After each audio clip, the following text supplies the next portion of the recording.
psaume 143, 10. Psaume 143, 10. C'est cette écriture que nous allons exploiter ce matin afin de clôturer notre série d'enseignements que nous avons débuté depuis le mercredi. Psaume 143, le verset 10. Je lis la parole du Seigneur. Prenez place s'il vous plaît. Je vous salue tous au nom puissant de notre Seigneur Jésus-Christ. Que Dieu vous bénisse richement et que le Seigneur se souvienne de vous. Amen. Malgré vos multiples occupations, vous avez accepté d'être là ce matin. Je crois que c'est à cause de l'amour de Dieu et la sémence de Dieu qui vous anime. Amen. Alors, ce matin, nous allons parler d'un thème important pour chuter sur l'enseignement que nous avons débuté depuis le mercredi. Et donc, c'est le sous-thème. Amen. Comment trouver la volonté de Dieu? Dis avec moi, comment trouver la volonté de Dieu? Et je vais tirer du livre de Psaume 143, le verset 10. Amen. Je ne peux pas aller dans la profondeur de ce sujet sans pour autant rappeler les différents enseignements que nous avons exploités depuis le mercredi jusqu'à nos jours. Amen. Parce que souvenez-vous, pour nous, nous sommes cette année dans le livre de Colossiens 3, le verset 24. Cette année, c'est une année d'intensification du service divin. Amen. Donc nous sommes fixés comme objectif cette année avec le Saint-Esprit, intensifier le service divin, notre qualité de faire. Amen. Et donc le mercredi, on a commencé un thème important sur l'importance du service divin. L'importance du service divin, c'est le thème que nous avons exploité, le thème principal de notre activité. Amen. Et on a eu à développer les sous-thèmes. Parmi les sous-thèmes, nous avons introduit l'enseignement sur le thème servir Dieu. Est-ce que quelqu'un peut dire en servir Dieu? Et j'avais dit ceci, on ne peut pas servir Dieu sans pour autant connaître Dieu. Mais il est aussi possible que vous puissiez servir le Seigneur sans pour autant que vous puissiez le connaître. C'est là où Jésus a dit à cette femme samaritaine que vous adorez ce que vous ne connaissez pas, mais nous adorons ce que nous connaissons. L'heure est arrivée où les vrais adorateurs doivent adorer le Père en esprit et en vérité. Un homme qui sert sans connaître celui qu'il est en train de servir commettra beaucoup d'erreurs et va connaître beaucoup de failles. Il ne va pas avancer avec le Seigneur. Amen. Et j'avais dit, pour mieux servir Dieu, il faut que ça passe par la connaissance. Et Dieu peut se servir de plusieurs moyens afin de nous faire connaître sa volonté. Premièrement, j'ai parlé des circonstances de la vie. Amen. Beaucoup de gens connaissent le Seigneur suite à plusieurs circonstances, suite à plusieurs difficultés, suite à plusieurs réalités. Quand il rencontre tellement de difficultés et quand tu viens l'évangéliser, il a comme l'impression que son problème correspond au message qu'il a reçu. Donc c'est une circonstance que Dieu a choisie afin que nous puissions connaître ces dieux. Est-ce que vous comprenez? Dieu peut aussi se servir de la révélation. Quelqu'un peut recevoir Dieu par la révélation. Quelqu'un peut connaître le Seigneur aussi par la révélation. C'était le cas de Saoul, qu'on appelle aujourd'hui Paul. Amen. Il a rencontré Dieu pendant qu'il était en train d'aller persécuter l'Église. Et Christ s'est révélé à lui. Christ lui a dit, je suis Jésus que tu persécutes. L'Éternel peut aussi se faire connaître à un homme par la parole, les Écritures que nous lisons, parce que lui-même il est la parole. Donc j'ai dit, un chrétien qui ne lit pas la parole, c'est un chrétien qui ne va pas avancer, évoluer avec Dieu. Amen. Et le deuxième jour, nous avons parlé des fondamentaux pour le service divin. Parmi ces fondamentaux, j'ai cité 3 points. Le premier point, c'est la repentance. Tu ne peux pas servir Dieu efficacement sans connaître la repentance. Matthieu chapitre 4, la Bible déclare au verset 17 que Jésus a prêché la repentance. Il a dit, repentez-vous car le royaume de Dieu est proche. Jean-Baptiste également, quand il a commencé à baptiser, il a prêché la repentance. Et j'avais dit la repentance, c'est le point fondamental. Le regret d'avoir offensé Dieu. Et ce regret doit nous accompagner avant qu'on accepte le Seigneur. Même quand on acceptera Dieu, il y a des choses que vous pouvez commettre dans votre marche. Si l'esprit du regret n'est pas avec vous, un jour vous allez connaître la chute et vous risquez d'abandonner. Amen. Et au-delà de la repentance, c'est ce qu'on appelle la conversion. J'avais dit ceci, que personne ne peut rencontrer Dieu sans pour autant que Dieu laisse des traces dans sa vie. C'est là où vous allez voir Jacob. Il a lutté avec l'ange. Dieu a changé son nom de Jacob en Israël, mais Dieu l'a aussi frappé. Dieu a changé sa démarche. Quand quelqu'un reçoit Jésus, Dieu doit changer quelque chose dans sa vie. Quand quelqu'un reçoit Jésus, sa démarche doit changer. Elle n'est plus la même personne. Alléluia. Au fait, en ce moment-là, vous n'avez pas le droit de dire aux gens que moi je prie, je me rends à l'église. Rien que votre démarche, votre conduite va révéler ta marche. Amen. Parce que la conversion, c'est changer de vie, changer de mentalité, changer d'habitude. Tu ne peux pas accepter Christ et demeurer la même personne. Ce n'est pas la croix de Jésus quand tu as rencontré. Quand tu rencontres la croix, quelque chose se passe dans ta vie. Amen. Et enfin, j'avais dit, il faut passer par la confession. Jésus a dit que donc allez vous faire baptiser. Pendant que Jean-Baptiste prêchait, il disait confessez vos péchés. Il est important. On ne peut pas résoudre une faute par une autre faute. Alléluia. C'est-à-dire que tu as une faute que tu as commise, mais tu gardes la chose, tu ajoutes le mensonge sur ça et ça sera des péchés. L'un des points qui bloque l'expansion spirituelle de la plupart des croyants, c'est le fait de cacher les fautes. Quand tu caches ton péché, tu ne l'avoues pas, ce péché risque de te rattraper. Dieu a vu ce péché, mais il faudrait que tu apprennes à dire Seigneur, j'ai péché contre toi, j'ai attristé dans ton esprit, regarde ce que je fais, regarde ce que je fais. Et aussi possible, aller rencontrer un homme qui est loin. Parce qu'il y a des gens qui n'ont pas l'onction, ils peuvent recevoir une confession et ils exposent la chose. Là, c'est très dangereux. Alléluia. Quand tu confesses, tu te libères. Que quelqu'un dise Amen. Et à la fin, j'avais dit, une fois que vous avez accepté le Christ, vous avez accepté Dieu, vous avez pris la décision d'être à son service, il y a une autre chose que vous ne devez pas ignorer. Accepter Jésus ne veut pas dire être à l'abri des épreuves. Accepter Jésus ne veut pas dire vivre dans une paix totale et permanente jusqu'à la fin. Alléluia. Regardez ce qui s'est passé avec le prophète Élisée.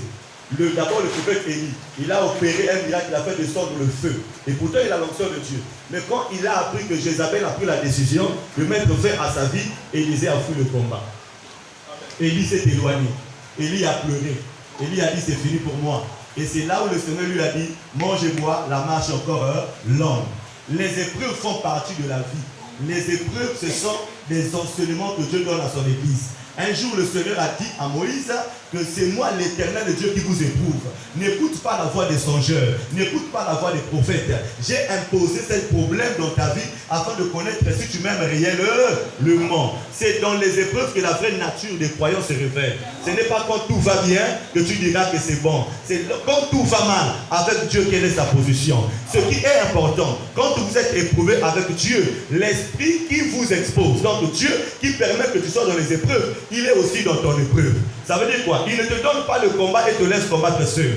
C'est ce qui s'est passé avec Daniel. Il a été dans l'épreuve de la fosse au lion. Donc malgré la présence de lion, on ne pouvait pas mettre fin à la vie de Daniel. Ainsi j'ai dit ce matin, si tu es éprouvé à cause de Dieu, aucun lion ne peut dévorer ta destinée. Parce que ta vie, Dieu est dans ton combat, tu n'es pas seul. Alléluia.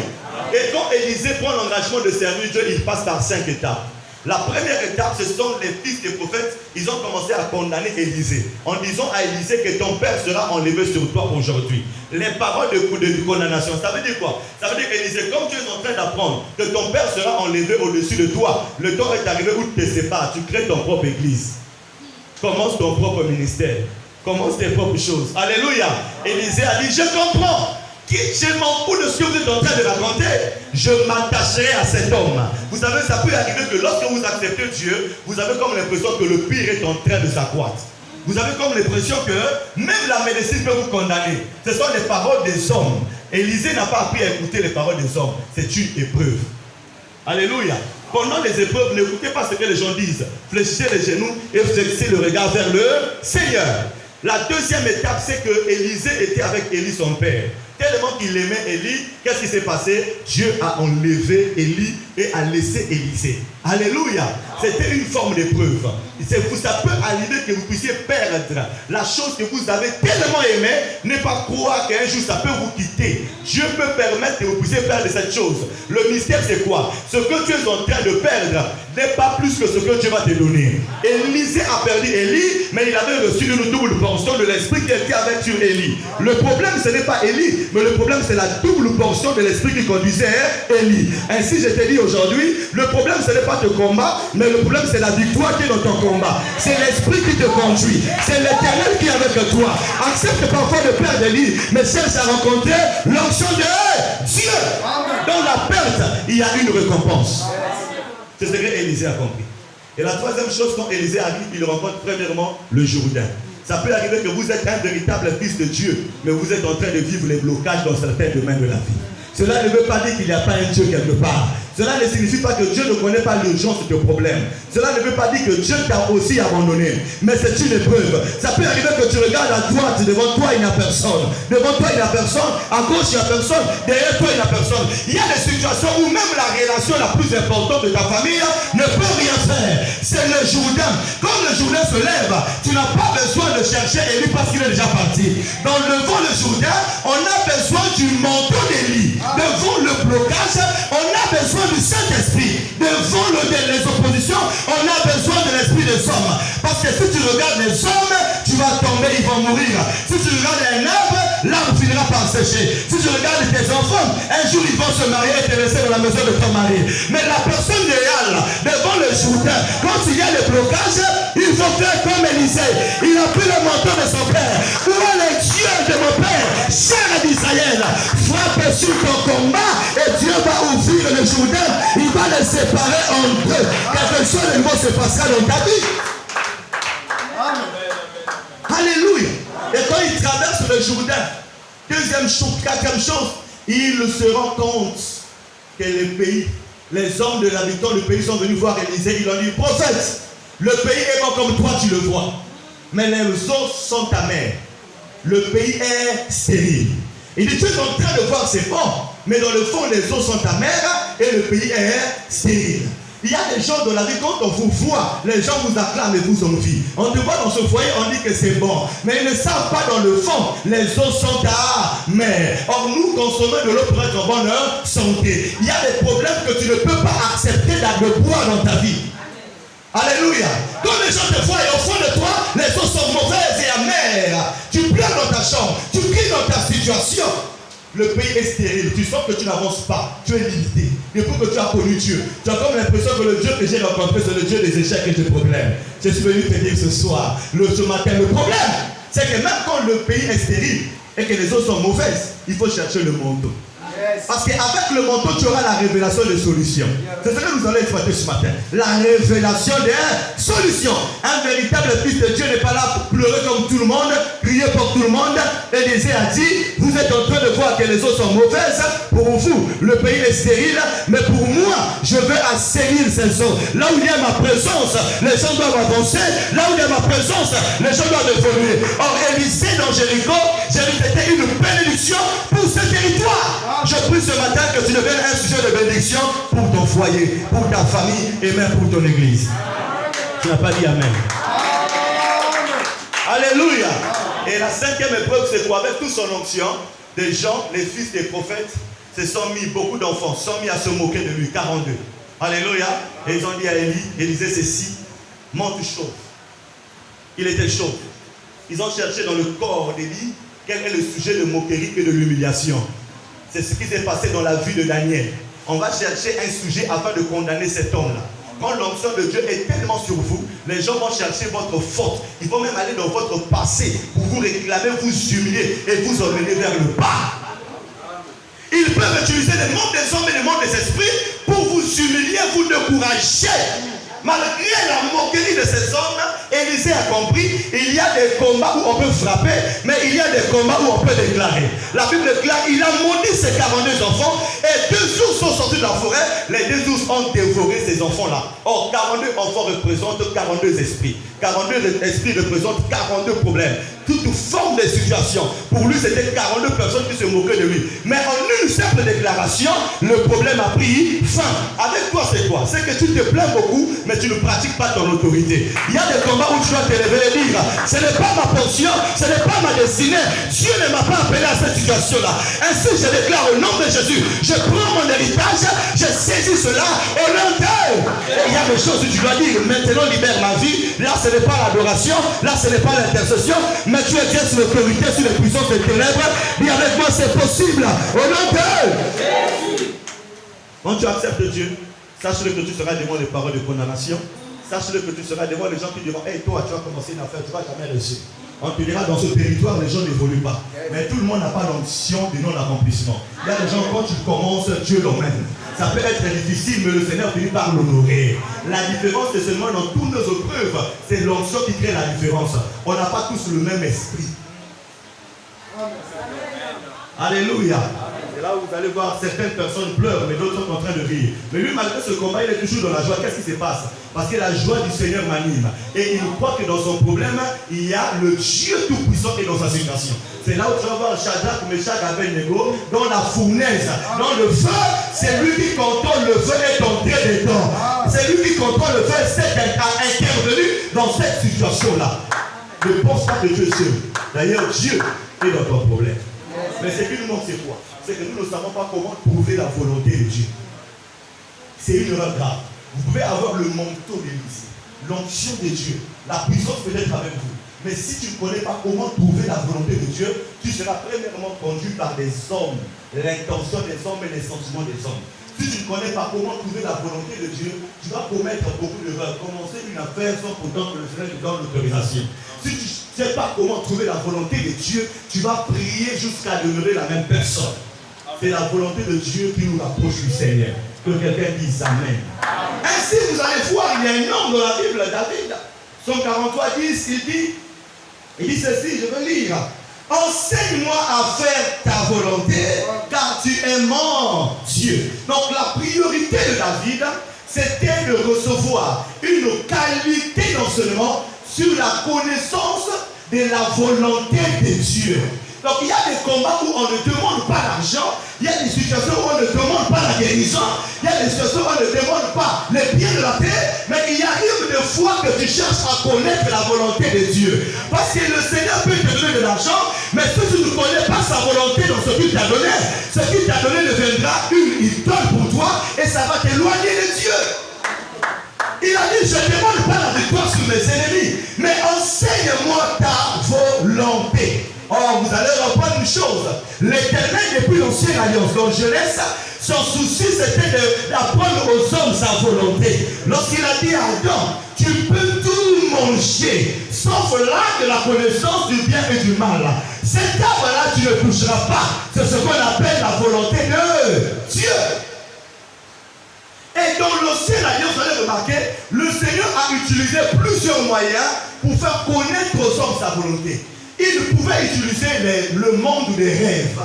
Avec Joseph, Dieu a utilisé le monde de rêve pour faire comprendre à Joseph, la femme qui est enceinte, ce n'est pas l'œuvre d'un homme.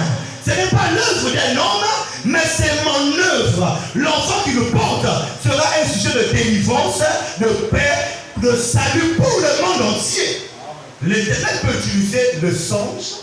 L'Éternel peut aussi utiliser les prophètes. Il a utilisé les prophètes dans l'ancienne alliance et il peut aussi utiliser les prophètes dans notre génération. Les ministères afin de nous révéler sa volonté.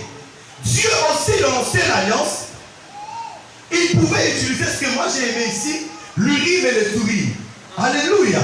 L'Urim et le Thurim, c'était des éléments que Dieu utilisait afin de faire comprendre à son peuple sa volonté, sa révélation, sa décision dans des diverses questions. Alléluia. Christ est vivant. Dis avec moi Amen, Amen. Alors vous allez remarquer une chose. Néhémie chapitre 7, le verset 65. Néhémie chapitre 7, le verset 65. C'est le gouverneur. On doit toute cette écriture, nous allons lire. C'est le gouverneur. Je dois consulter le sacrificateur afin qu'il lise, qu'il cherche à comprendre la volonté de Dieu en consultant des pierres précieuses. L'Urim et le 1 Samuel chapitre 30, le verset 7.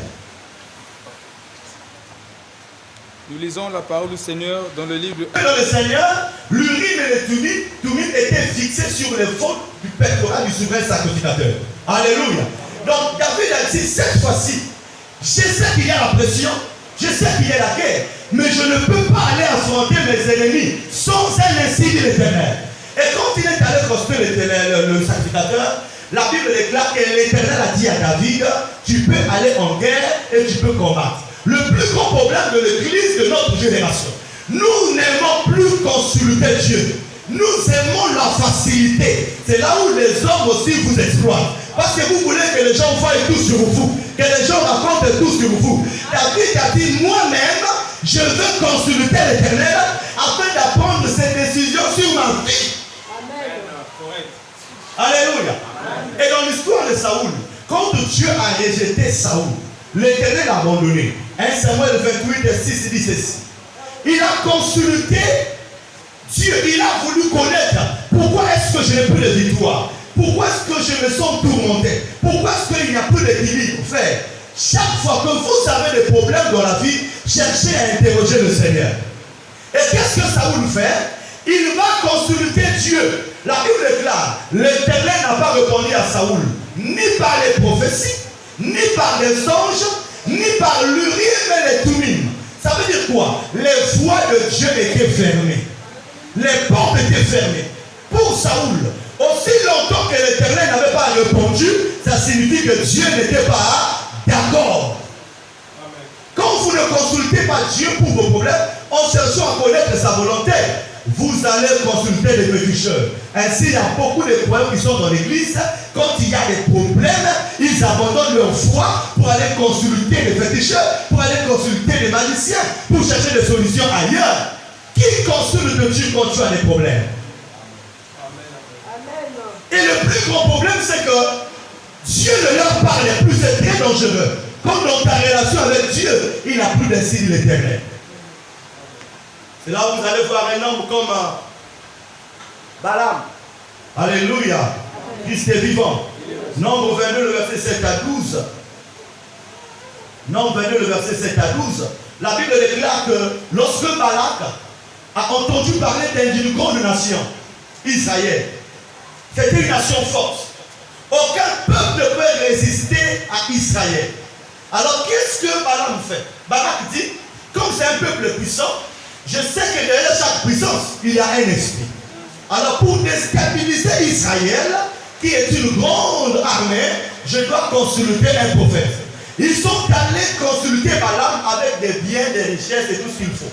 Ils ont dit à Balaam, j'aimerais que tu viennes ici afin que tu maudisses Israël. Parce qu'il connaissait le pouvoir que possédait un homme de Dieu. Alors qu'est-ce que Balaam fait? Balaam n'accepte pas d'abord les présents de ces hommes-là. Balaam dit à tous ses émissaires, venez dans ma maison, passez la nuit ici. Et moi je consulterai l'Éternel. Et je vous dirai ce que le Seigneur me dira. Alléluia. Amen. La même nuit, la Bible déclare, l'Éternel s'est révélé à Balaam. Il a dit, d'où viennent ces hommes qui sont dans ta maison? Qui sont-ils? Balaam a expliqué le problème. Et Dieu leur a dit, tu ne peux pas aller là-bas et tu ne peux pas maudire Israël. Parce que ce que Dieu a béni, personne ne peut les maudire. Je déclare ce matin, la bénédiction de Dieu que sur toi, aucun homme ne peut transformer cela. Le problème, c'est que c'est toi-même qui ne sais pas consulter Dieu. C'est toi-même qui ne met pas ta vie en ordre. C'est toi-même qui est un chrétien déséquilibré. C'est lui qui est béni, il est béni. L'ennemi peut se lever, mais l'Éternel finira par régner et dominer. Dis à ton voisin, consulte Dieu. Alors c'est quoi? Connaître la volonté de Dieu, c'est tout simplement connaître ce que Dieu veut. Qu'est-ce que Dieu veut? Ainsi que beaucoup de gens sont dans l'impudicité, la fornication, le désordre. S'il y a des choses que Dieu tu ne comprends pas, frère, et que tu n'as pas un esprit de regret dans cet état, c'est grave. On ne se familiarise pas des mal. Surtout quand on connaît la volonté de Dieu. Au moins qu'on ne le connaisse pas. Alléluia. Au fait, la volonté de Dieu, c'est ici ce que Dieu veut. Ce que Dieu désire. Ce que Dieu a exigé. Dans la plupart des cas, nous cherchons seulement que Dieu donne ce que nous voulons. Mais ici, quand tu as un âge avancé, tu vas maintenant dire à ton époux, je veux faire ta volonté. Alléluia. Pourquoi nous échouons tous ici? On vient à l'église. Seigneur, je veux que tu me donnes ceci. Je veux que tu me fasses ceci. Je veux que tu fasses ceci. Dieu n'est pas un garçon de course. Dieu n'est pas un petit qui vit dans ton couloir que tu peux commander 1 million de fois. Avec sa culotte, il le retient, il ne peut pas désobéir. Dieu n'est pas ton enfant. Quand une église atteint la maturité, il ne cherche pas aussi seulement à dire à Dieu, donne-moi, donne-moi. Mais il veut dire au Seigneur, qu'est-ce que tu veux que je fasse? Le Seigneur te dira, ne sors pas, ne fais pas ceci, commence par là. Parce que tous les combats n'ont pas le même système de victoire. Frère, quand tu connais les victoires, Dieu ne dira pas toujours, comme l'onction est avec vous. Dans le cas de Jéricho, prenez le manteau, prenez le bâton et frappez, Jéricho tombera. Dans la révélation, il faut faire le tour de Jéricho et cela va tomber. Il y a des combats où on peut utiliser les manteaux, des combats où on peut faire le tour, des combats où chaque combat a une solution. Il y a des situations où le Seigneur peut dire, ici ce n'est pas ta foi ta guéri, ici ce n'est pas le péché de ton père, mais ici c'est l'amour et la salive. Donc aucun démon ne peut. Je parle à celui qui a des problèmes financiers. Parfois ce n'est pas seulement la prière. Il y a des actes de foi que tu peux poser. Pour ce problème, pas l'intercession, mais un sacrifice d'une offrande, un sacrifice ultime, une libéralité. Dieu peut ouvrir les portes. La volonté de Dieu, c'est ça. Ce que Dieu exige, ce que Dieu attend de toi dans ce combat. Christ est vivant. Ainsi, dans tous les domaines de la vie, tu as besoin d'expérimenter cela. Dans le domaine financier, tu vas connaître et comprendre la volonté de Dieu. Alléluia. Vous savez, le diable combat tellement de gens en ce qui concerne la dîme. Ils disent que la dîme, c'est l'ancienne alliance. La dîme, ce qui tu payes la dîme, tu es maudit. C'est grave. Dans l'ancienne alliance, la loi, ce n'est pas seulement la dîme qu'on doit annuler. Si nous voulons dire que la dîme n'est pas de Dieu parce que c'est la loi, l'Écriture déclare quand un ministre de Dieu a un défaut corporel, il ne peut pas servir Dieu. Ça veut dire quoi? Un pasteur qui a un défaut doit laisser l'évangile. Est-ce que quelqu'un me comprend? Ça c'est la loi. La Bible déclare aussi quand une femme est en période, elle est indisposée, elle ne doit pas être au milieu des hommes, on doit l'exclure loin des gens parce que c'est une période d'impunité. Ça aussi c'est la loi. Mais celui qui a interdit la dîme, sa femme quand elle a démontré ça dans le même lit. Est-ce que quelqu'un me comprend? Christ est vivant. Ça veut dire que si tu refuses que ce n'est pas de Dieu, applique toute la loi. Alléluia. Alors que la Bible déclare, je ne vous dis une chose, ce que j'ai contre vous, vous avez, vous ne payez pas, vous n'apportez pas à la maison du trésor. La dîme, les libéralités. Si vous apportez, moi Dieu, j'ouvrirai pour vous les aiguilles des cieux.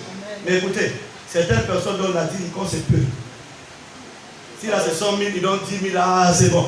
Mais quand il a 15 millions, donner 1,5 million à l'église ne mérite pas 1,5 million. C'est là où vous êtes dans les problèmes. Quelqu'un peut dire Amen. La volonté de Dieu est intervenue dans les finances. La volonté de Dieu dans le couple. Il y a la volonté de Dieu. Le foyer n'est pas intérêt de Kung Fu. Le foyer n'est pas intérêt de stade. Alléluia. Dans le foyer, l'Éternel a un principe fondamental. Il a dit, Marie, aimez vos femmes comme Christ a aimé les. Combien de fois tu désobéis à Dieu et que l'Éternel te pardonne? Pourquoi? Parce que ta femme ne sait pas faire la cuisine, tu veux dire la vérité l'hôtel. Ta femme n'a pas les mêmes techniques, la sexualité comme les païens dans ta maison, tu dis qu'elle ne mérite pas. Non! Il y a des choses que Dieu a dit. Aime ta femme comme Christ a aimé l'Église. Et à la femme doit être soumise. La soumission n'est pas l'esclavagisme. La soumission n'est pas le oui. Parce que les gens pensent que si la femme doit être soumise, c'est moi ce que je dis, c'est que je dois. Alléluia.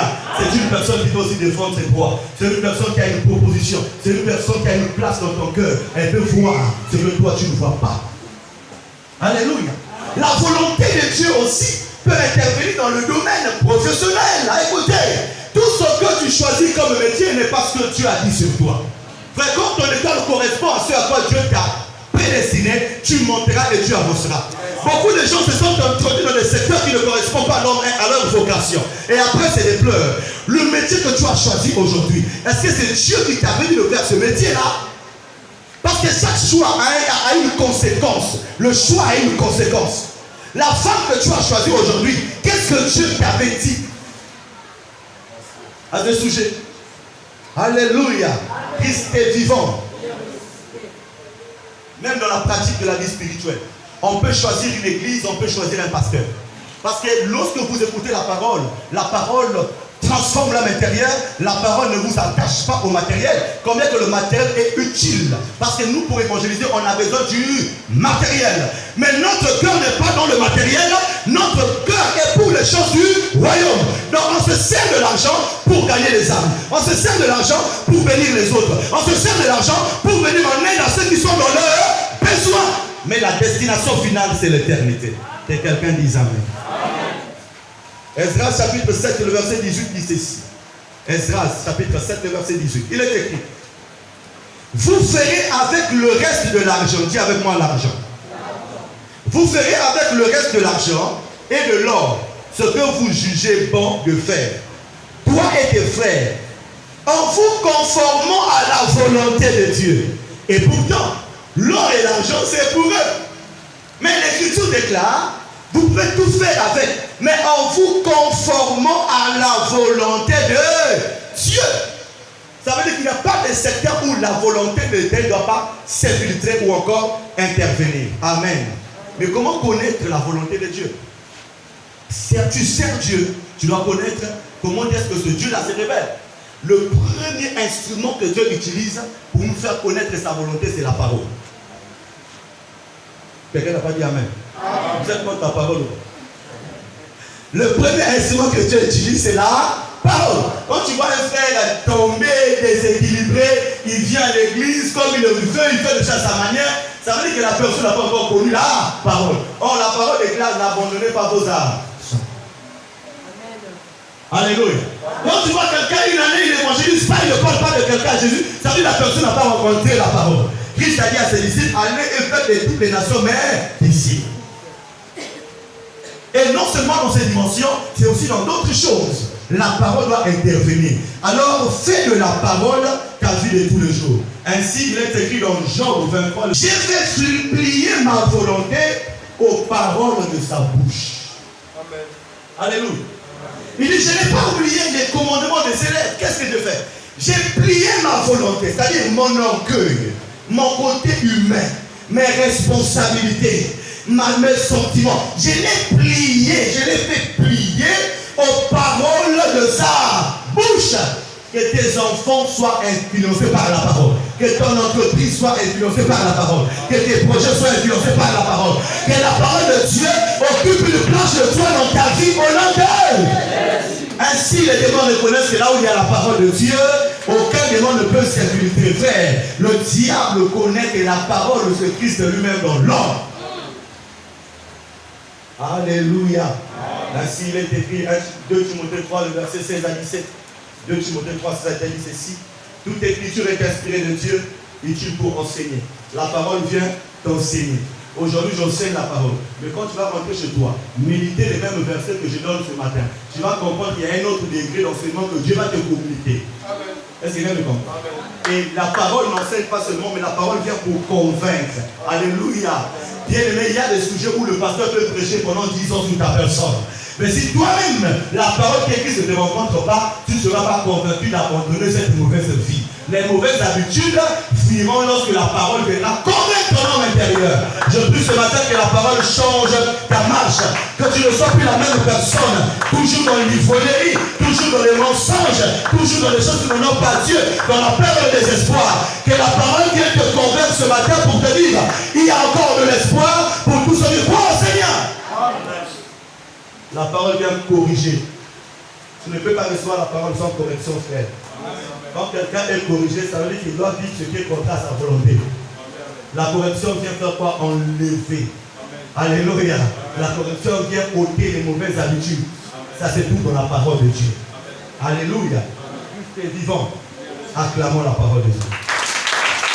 Est-ce que tu peux dire amen à la parole de Dieu? Alléluia. La parole, David a dit: ta parole est une lampe. Ça veut dire quoi? Là où il y a les ténèbres, là où moi je ne vois pas, même si le monde spirituel avait installé un système mystique autour de moi, le fait que tu reçois la parole, le fait que tu vis la parole, le fait que tu as accepté la parole vient éclairer tes affaires, la parole vient éclairer tes projets, la parole éloigne les mouvements de ténèbres sur toi. Alléluia. Alors dis à ton voisin: médite la parole. Tu lis la parole, tu lis la parole, tu lis la parole. Mais tu n'es pas en train de comprendre quelque chose. À des fois, il peut changer le système. Viens moi changer le système. Commence à fléchir les genoux. Et dire au Seigneur: je veux que tu me parles. Seigneur, pendant que je médite, je ne comprends pas bien la parole. Mais je veux que tu me parles. La prière est l'un des moyens que Dieu utilise pour nous révéler sa volonté. Un homme qui n'a pas une vie de prière, c'est un homme qui ne va jamais connaître Dieu dans sa profondeur.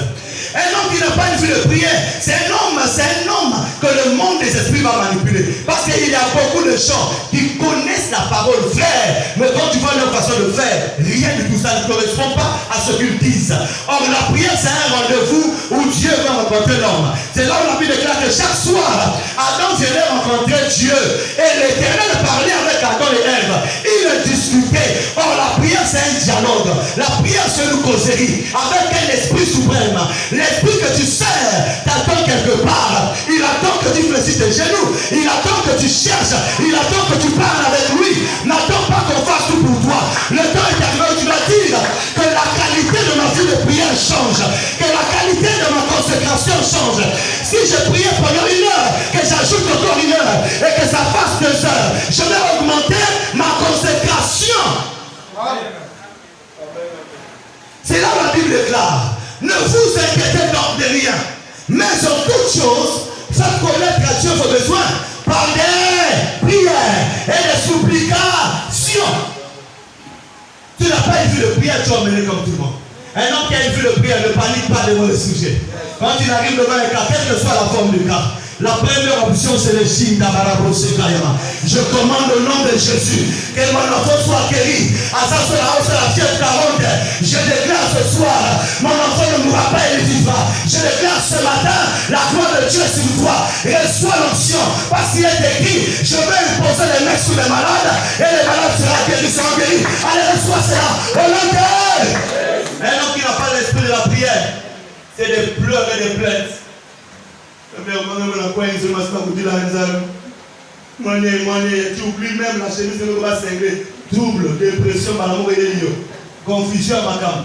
Et vous savez, quand tu n'as pas une vie de prière, c'est là son problème. Alléluia. Un homme qui n'a pas de vie de prière se fâche et pas comment. Parce que l'esprit de Dieu, c'est la peur de ses problèmes, la peur de la réalité. Mais il y a un moyen que tu peux affronter la réalité.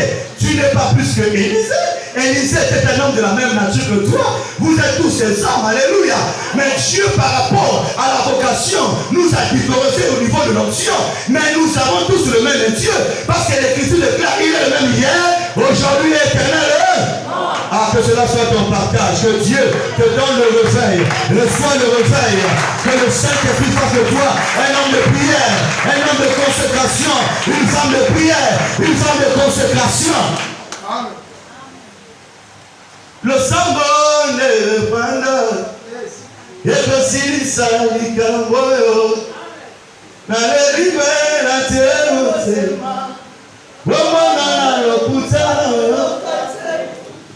le sambon est pendant. Et que s'il s'allie comme moi, dans les rives, la terre, un homme de prière ne croit pas que Dieu peut mentir. Non. Parce que l'Écriture déclare, nombre 23, que Dieu n'est pas un homme pour mentir, ni un fils pour se repentir. Ton père peut te promettre, le matin il se réveille à l'hôpital. Ta mère peut te promettre, le matin il voyage. Ta soeur peut te promettre, la nuit quelqu'un vient voler son argent. Ton mari peut te promettre, le lendemain il te dit, Yonanga, et continue à lui sous terre. Mais il y a un Dieu, quand il promet, il accomplit ses promesses. Mais il t'attend quelque part. Il t'attend à l'école de la prière. Il t'attend à l'école de la prière. Les autres sur la terre peuvent s'appuyer sur les sectes et les loges. Les autres sur la terre peuvent s'appuyer sur les relations. D'autres sur la terre peuvent s'appuyer sur les titres qu'ils ont dans la famille. Président, directeur, ministre interne, loco interne. Mais toi, tu es le cas de Dieu. Ton problème, c'est la prière. Là où il y a les liens du célibat, ton problème, c'est la prière. Là où il y a les liens de stérilité, ton problème, c'est la prière. Les enfants qui ne ressuscitent pas, ton problème, c'est la prière. Il y a des sujets que la maison d'arrêt ne peut pas résoudre. Il y a des sujets que la loi, moi, il paraît, ne peut pas résoudre. Quand le Seigneur entre dans un temps, il change la vision, il change la santé, il change la décision. L'Éternel est Dieu. Ton problème, c'est la prière. Tu comptes trop sur ta soeur, tu comptes trop sur ton frère. C'est là où tu es découragé. Il y a des gens qui sont avec toi et te parlent. Quand ils viennent te confier, ils te promettent. Mais tu ne connais pas ce que ces personnes sont en train de vivre. Mais le jour de l'ira les athées, comment il n'avait pas ma femme. Tika y a un jour pour le ballon et salut. Mais yo, ma bonne on a c'est, ma bonne on a c'est. Alléluia. Christ est vivant. Dieu sait que nous ne sommes pas comme les fils d'Isaac. Les fils d'Isaac avaient la capacité de discerner les dons. Chaque don a une méthode de combat. Chaque saison a une réalité. Les saisons ne se rassemblent pas. 2019 n'est pas 2023. Écoutez, même du point de vue âge, tu as pris de l'âge. Même depuis âge, tu as pris de l'âge. Il y a des choses qui vont changer obligatoirement. Et donc, toi, tu vas développer ce qu'on appelle le discernement.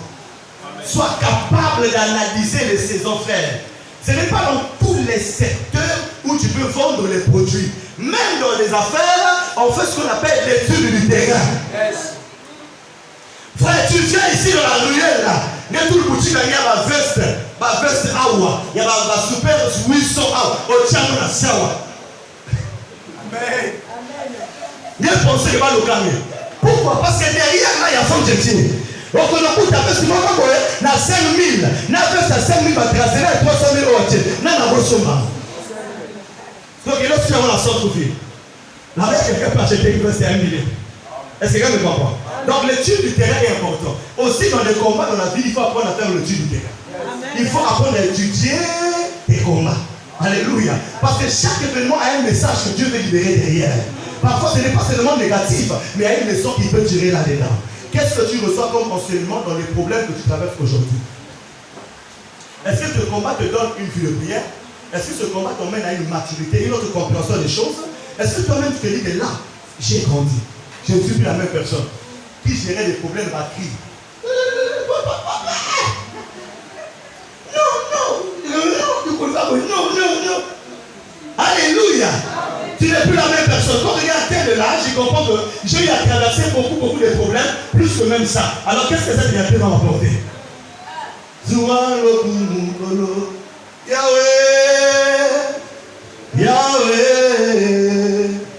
Yahweh Zamezua Emo. Frère, quand on dit comme matamation là-bas, là-bas dans un besoin, problème des angles. Parce que dans cette situation, il y a un enseignement. Quand tu es souvent malade, c'est quand quelqu'un dit beaucoup du paralysme. On y est un mois peu parler. Aujourd'hui, un mois peu parler. L'Ikamoni. Cherche à comprendre pourquoi on est dans la parole, mais tu chasses les démons au lieu de chasser les moustiques. Tu chasses les démons au lieu d'acheter les moustiquaires. Tu chasses les démons au lieu de prendre propre ta maison. Tu chasses les démons pour rien. Les démons sont les innocents. Donc, parmi ça que tu es exposé à la musique, c'est ça qu'il faut discerner les problèmes.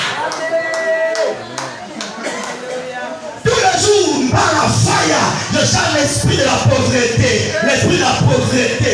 Tu chasses l'esprit de la pauvreté, mais tu es un mauvais gérant. Commence d'abord à revoir ta façon de gérer tes finances. Commence à revoir. Vous savez, il y a des gens dans la vie. Vous pensez que vous êtes dégénéré. Oh, bah, ça, là, yo, à journal à Bango. Ça dit qu'il y a la banque de filles, il y a un jaune. Avec un programme à tête, la souveraine. Donc, quand tu te réveilles, tu as des gens qui ont programmé des choses sur ta personne et sur ta destinée. Si toi-même tu ne te lèves pas, ça sera très difficile. Et quelqu'un dit Amen. Christ est vivant. Alors, non seulement l'analyse, il y a ce qu'on appelle la direction divine. Et quelqu'un dit Amen. Dieu peut te parler par la direction divine. C'est-à-dire que là, l'Éternel lui-même te parle.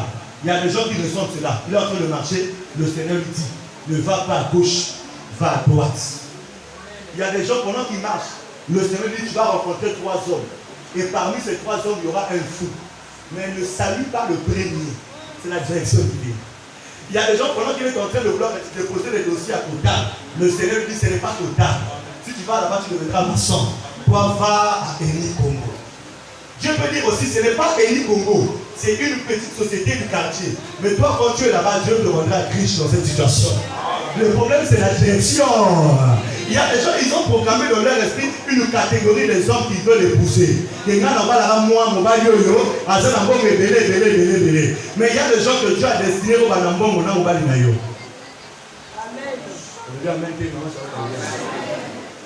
Et à la bateau,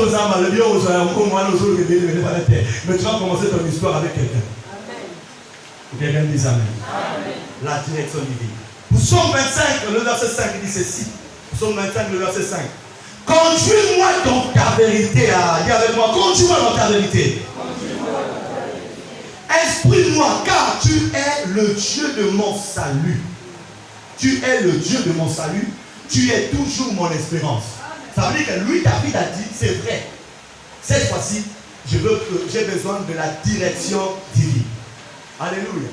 J'ai besoin de la direction divine. Seigneur, conduis-moi dans ta vérité. Parce que si moi, je peux m'élever seul, certainement je serai dans le mensonge.